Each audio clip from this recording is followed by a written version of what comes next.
In one of her columns, Ellen Goodman, Pulitzer Prize-winning journalist and syndicated columnist, talked about how when she was young, she thought of life as a sprint. And while over time it became clear life was more of a marathon. And then eventually the reality came that life was, and always is, a relay. 50 years ago, those of us who were part of the class of '69, even those of us who didn't graduate on time, were getting ready to sprint onto the stage. In the 7 or 8 years leading up to our entrance, we had been given what I consider now a number of trail guides from those who had arrived before us. In 1962, Rachel Carson warned us of a silent spring. In 1963, Betty Friedan gave voice to the feminine mystique. Dr. King wrote us a letter from the Birmingham jail, and that August shared a dream with us. And in '64, Cassius Clay became the heavyweight champion of the world before proclaiming that he wanted to be known not by his slave name, but thereafter as Muhammad Ali. And legislatively, in '64, the Civil Rights Act was passed. The next year, the Voting Rights Act, as well as the National Health Insurance. It's known today as Medicare.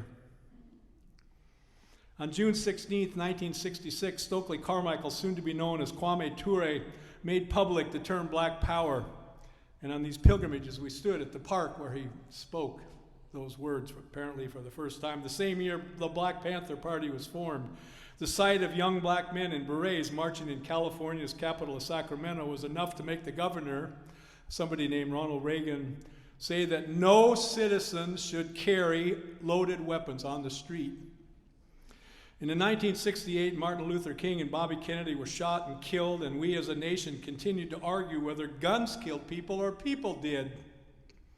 And since '68, we've added more than 200 million guns to our homes.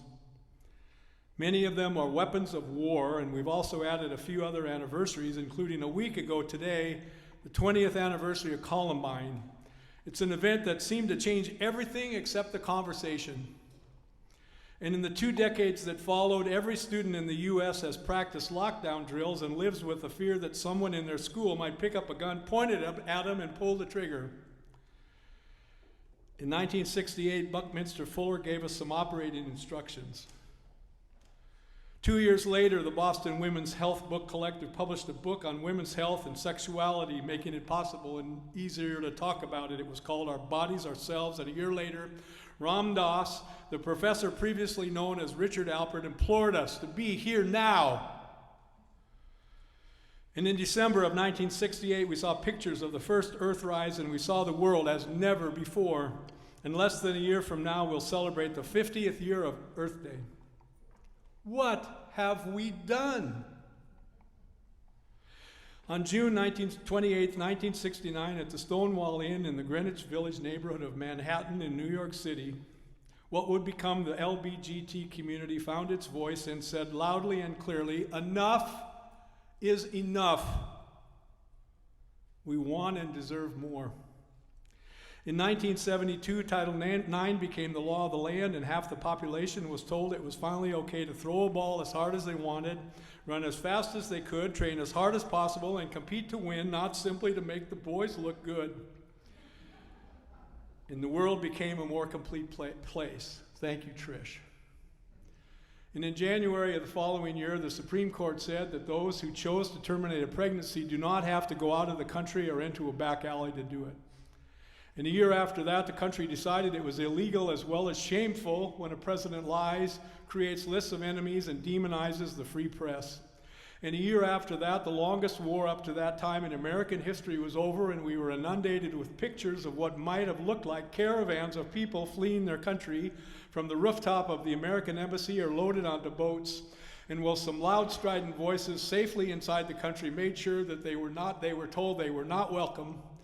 And so it was. By 1965, most of us were off and running on life's stage, unaware of the marathon, thinking little of the relay.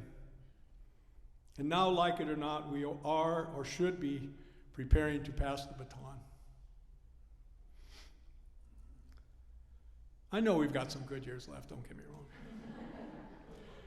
But as we prepare to make our way, we get to ask ourselves some basic questions. Who are we? What are we doing here? What will remain of us when we're gone? How will we choose to set the table for those who will follow? What trail guides do we wish to leave for them, for those we leave behind, as signs that we've been here?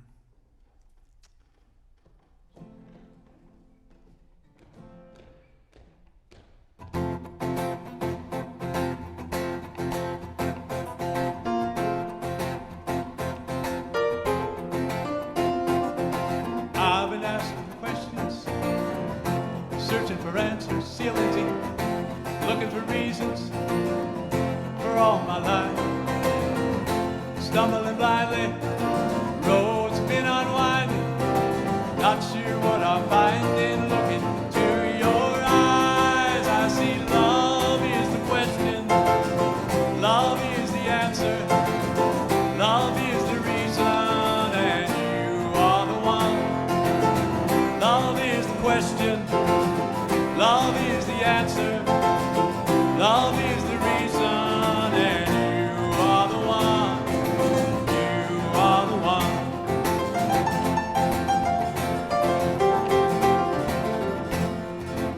After all the testing